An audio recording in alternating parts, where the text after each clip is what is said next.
बात नक्सलवाद की, और नक्सलवाद की बात इसलिए क्योंकि छत्तीसगढ़ के सुकमा में हुए नक्सली हमले के जख्म अभी हरे हैं, और इन सब के बीच झारखंड बिहार के बीच एक हमला हुआ है।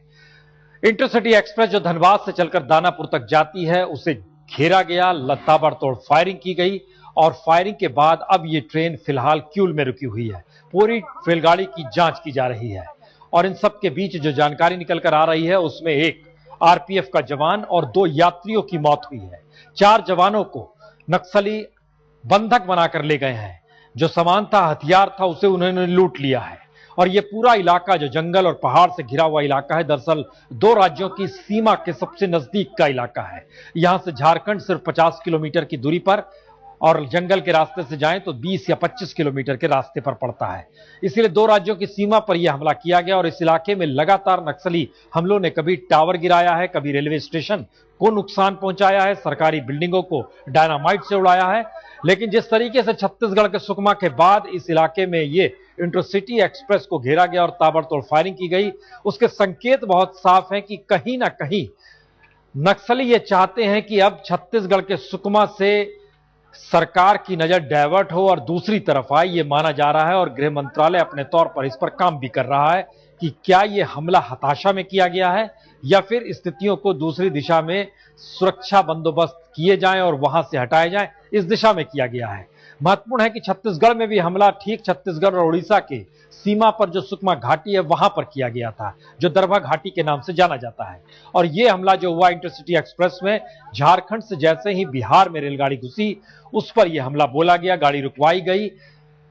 जो ड्राइवर था वो वहां से तुरंत में फरार हो गया। हालांकि बाद में ड्राइवर पहुंचा और गाड़ी लेकर आगे निकला है, जो कि क्यूल तक पहुंची है। लेकिन 1:04 से लेकर तकरीबन 3 बजे तक यह गाड़ी वहीं पर अटकी रही, और लगातार 2 घंटे तक जो स्थिति रही वो यात्रियों के लिए एक बेहद त्रासदीदायक स्थिति थी, क्योंकि लगातार गोलियां चल रही थी। आरपीएफ के 6 जवान सिर्फ इसमें मौजूद थे, और जानकारी के मुताबिक अब गाड़ी जब क्यूल पहुंची है तो वहां पर प्राथमिक स्वास्थ्य के साथ साथ पूरी रेलगाड़ी की जांच व्यवस्था देखी जा रही है, की जा रही है।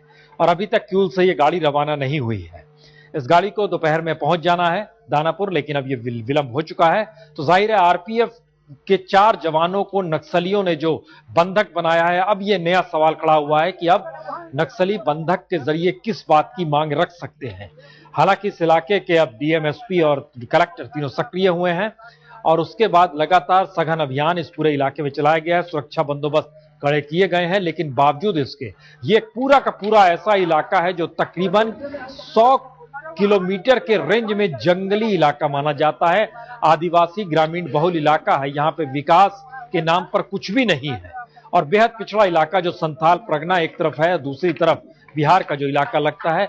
इन इलाकों में आवाजाही, सुरक्षा बंदोबस्त बेहद कम रहते हैं, और यहां पर गाड़ियों की आवाजाही जो रहती है वो सुरक्षा बंदोबस्त के पहरे में होती जरूर है। लेकिन आज जिस तरीके से हमला हुआ, उसने सुरक्षा बंदोबस्त की भी पोल खोल कर रख दी है, क्योंकि 200 की तादाद में नक्सलियों ने पूरी रेलगाड़ी को घेर लिया था, और आरपीएफ के 6 जवान ही सुरक्षा के लिए मौजूद थे। लेकिन जो जानकारी निकली उसके मुताबिक 4 जवानों को जब बंधक बनाया गया, 1 जवान को गोली लगी है, यानी 5 आरपीएफ के जवानों की जानकारी आई है। हालांकि शुरुआती दौर में जानकारी दी जा रही थी कि 6 जवान इसमें सफर कर रहे थे।